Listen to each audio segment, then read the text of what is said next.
Hello everyone, welcome to our channel. आज मैं करवाने वाली हूँ क्लास 10th का चैप्टर 2 पॉलिनोमियल्स। आज हम स्टार्ट करने वाले हैं इसका फर्स्ट पार्ट, जिसमें हमारा रहेगा इंट्रोडक्शन ऑफ द पॉलिनोमियल्स और साथ में हम करेंगे एक्सरसाइज 2.1। अगर हो सका तो 2.2 के भी क्वेश्चंस हम स्टार्ट कर देंगे। ओके, तो हम ज़्यादा टाइम वेस्ट नहीं करेंगे। पॉलिनोमियल चैप्टर जो है वो आपने क्लास 9th में भी किया हुआ है, बट स्टिल कुछ ना कुछ यहाँ पे डिफरेंस तो होगा ही, because this is class 10th। तो हम कुछ नया भी करेंगे और कुछ पुराना भी डिस्कस करेंगे। तो सबसे पहले आती है इंट्रोडक्शन ऑफ पॉलिनोमियल्स। आपने पढ़ा होगा कि जीरोस ऑफ द पॉलिनोमियल क्या होता है, कोफिशिएंट ऑफ अ पॉलिनोमियल, फिर डिवीजन एल्गोरिथम। मतलब मेनली हम ये चीजें पढ़ेंगे इस चैप्टर में आज। सबसे पहले जो बेसिक डेफिनेशन आती है वो आती है आपकी मोनोमियल की। मोनोमियल क्या होता है? अगर हम बोलें कोई भी अलजेब्राइक एक्सप्रेशन है that contains only one term. हमने पॉलिनोमियल्स को डिवाइड किया। अगर आपको ज़्यादा ही डिटेलिंग में देखना है तो आप मेरा क्लास 9th का चैप्टर 2, अभी जो मैंने लेटेस्ट वीडियो डाली थी उसका पार्ट 1 देख सकते हो, जिसमें मैंने सारी की सारी डिटेलिंग में इंट्रोडक्शन दे रखी है पॉलिनोमियल्स की। फिर भी कुछ पार्ट तो हम यहाँ भी डिस्कस करेंगे। पॉलिनोमियल्स को हम दो बेसिस पे डिवाइड करते हैं, on the basis of number of terms कितनी रहेंगी, और on the basis of degree. Degree of the polynomial क्या होता है वो भी आपने पढ़ा हुआ है क्लास 9th में। That is the highest power of a variable. Number of terms के बेसिस पे हमने उसको डिवाइड किया कैटेगरीज में। नंबर ऑफ टर्म 1 है तो मोनोमियल, नंबर ऑफ टर्म 2 है तो बाइनोमियल, अगर नंबर ऑफ टर्म आपके पास 3 आती है तो ट्राइनोमियल, एंड 3 से ज़्यादा और ये सारी जो है these are the kind of polynomial. फिर डिग्री के बेसिस पे हमने डिवाइड किया उसको। अगर डिग्री 1 है, 1 means linear polynomial, degree 2 means quadratic polynomial, degree 3 means cubic polynomial, और degree 4 means biquadratic polynomial. तो ये था आपका टाइप्स ऑफ पॉलिनोमियल्स। तो यहाँ हमने यही सब डिस्कस किया। मोनोमियल मीन्स कोई अलजेब्रिक एक्सप्रेशन जिसमें सिर्फ सिंगल टर्म हो। वो सिंगल टर्म सिर्फ एक्स भी हो सकता है, एक्स स्क्वायर भी हो सकता है, कोई कांस्टेंट नंबर भी हो सकता है, and so on, right. Binomial means algebraic expression which contain 2 terms, वो आपका बाइनोमियल हो गया। विथ 3 टर्म्स वो आपका ट्राइनोमियल हो गया। और सारे के सारे अलजेब्रिक एक्सप्रेशन, ज़्यादातर बच्चों को ये कंफ्यूजन रहती है कि जी 3 तक तो ट्राइनोमियल हो गए, 3 से ज़्यादा जो होगा ज़्यादा टर्म वाला उसको हम पॉलिनोमियल बोलते हैं। नहीं, पॉलिनोमियल में आपका मोनोमियल भी आता है, बाइनोमियल भी आता है, ट्राइनोमियल भी आता है, और 3 से ज़्यादा वाला भी आता है। लेकिन डिफरेंस ये है कि 3 से ज़्यादा वाले सभी की सब हम अब उनको पॉलिनोमियल बोल देते हैं, उनको खास हमने नाम नहीं दिया।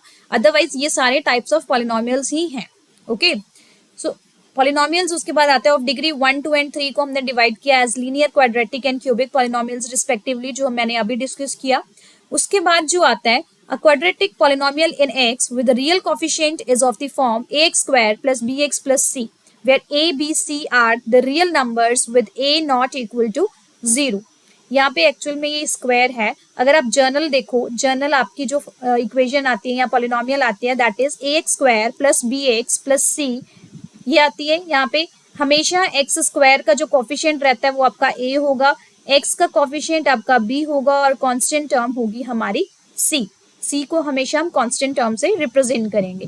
और यहाँ पे ए आपका नॉन जीरो होगा, तो this is a quadratic polynomial, मतलब एक्स स्क्वायर वाली क्वाड्रेटिक पॉलिनोमियल हो गई।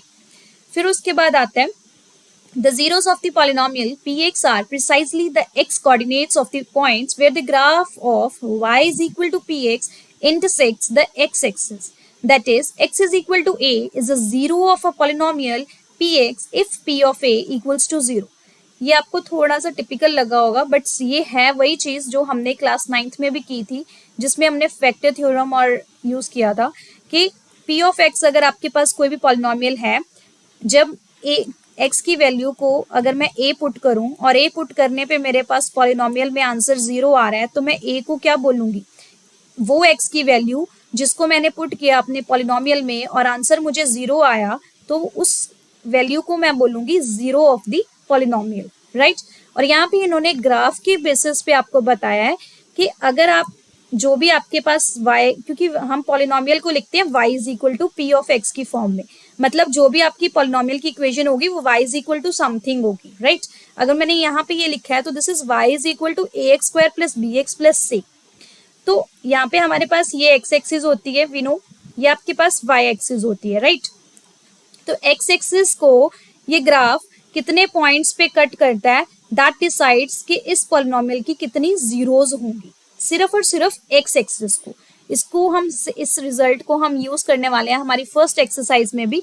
आप याद रखना कि मैंने क्या बोला है कि जो भी पॉलिनोमियल होगी उसकी नंबर ऑफ जीरोज अगर हमने फाइंड आउट करनी है ग्राफ को देख के, तो हम ये चेक करेंगे कि वो जो ग्राफ है वो एक्स एक्सिस को either x positive x axis और नेगेटिव, ठीक है, दोनों में काउंट करना है, वो एक्स एक्सिस को कितने पॉइंट्स पे कट कर रहा है। डजेंट मैटर वो वाई एक्सिस को कर रहा है या नहीं कर रहा, वाई एक्सिस वाले हमने पॉइंट्स नहीं काउंट करने, सिर्फ एक्स एक्सिस पे वो कितने पॉइंट्स पे उसको कट कर रहा है वो ग्राफ, तो हम उतनी नंबर ऑफ जीरोज लिख देंगे, राइट।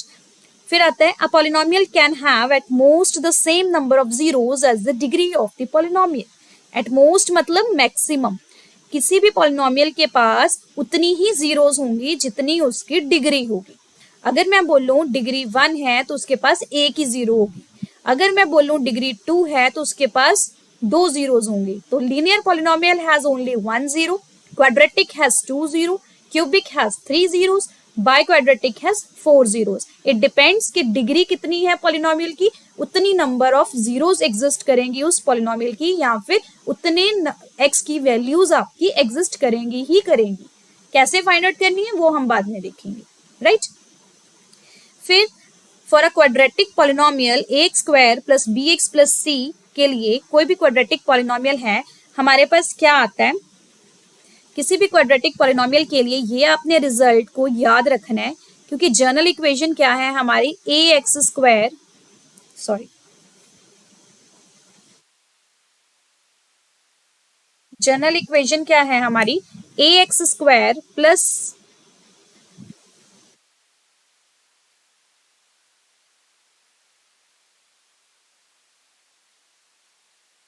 ए x square plus b x plus c, general आपकी ये है क्वाड्रेटिक इक्वेशन, ठीक है।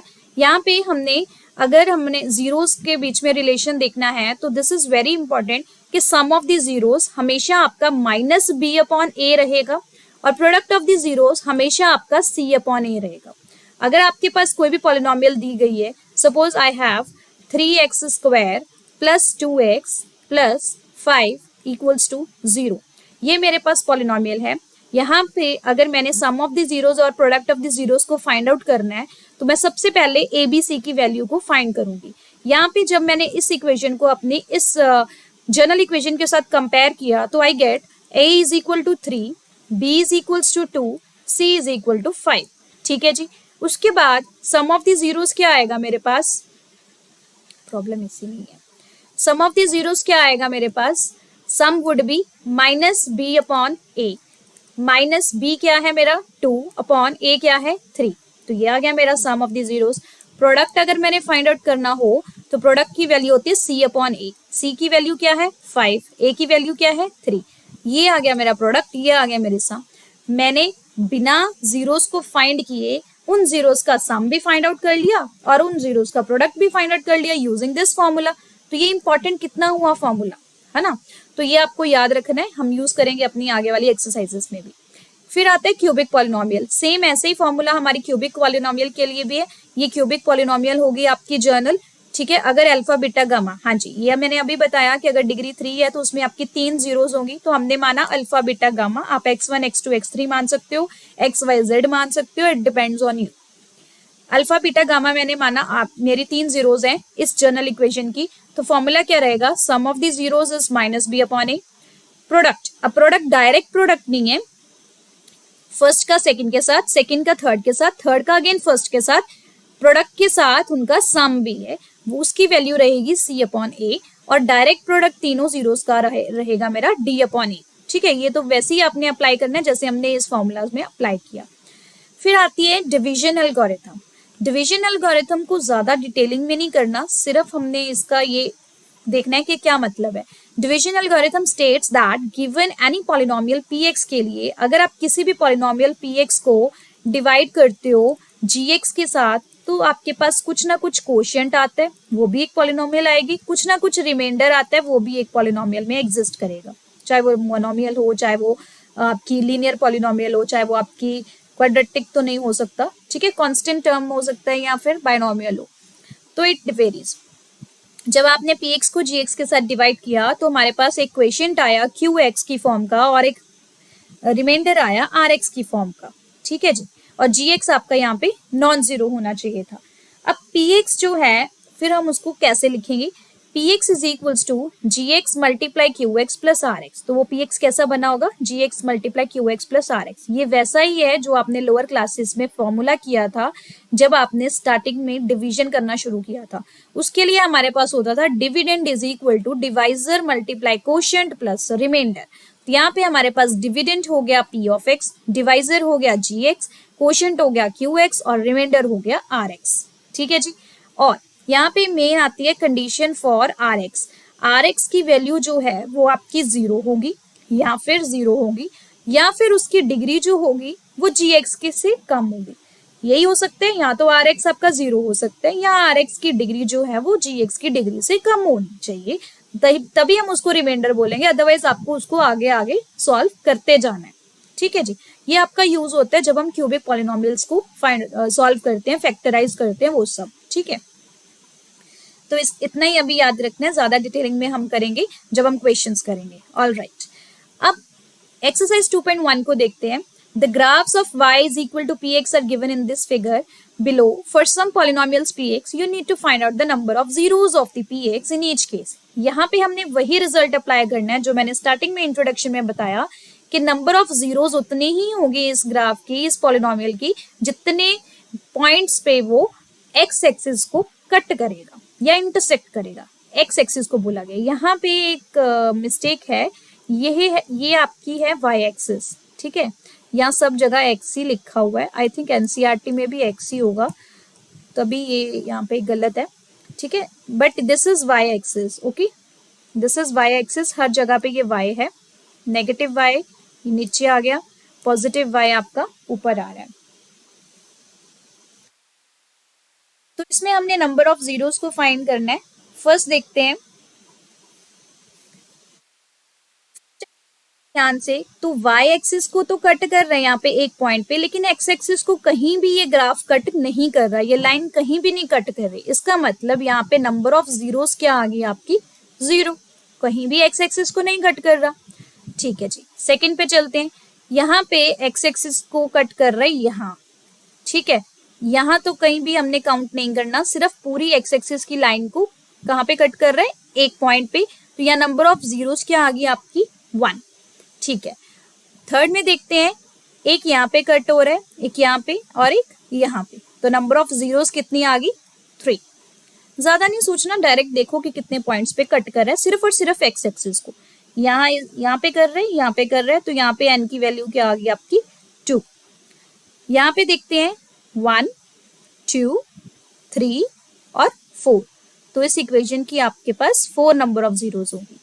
सिमिलरली है 1, यहाँ पे भी कट कर रहा है, यहाँ पे एक पॉइंट पे कट कर रहा है और यहाँ पे कर रहा है एक पॉइंट पे, तो there are 3 number of zeros. यहाँ क्लैरिटी नहीं है ज्यादा, ठीक है, बाकी मैं एक बार इसको चेक भी कर लूंगी, but if it just intersecting ऐसे जा रहा है, ठीक है, ऐसे जा रहा है, but I think there should be 2 points होने चाहिए यहाँ पे, 1 2 3 4 5, तो उस केस में यहाँ पे 5 जीरोस होने चाहिए, ठीक है, ओके जी।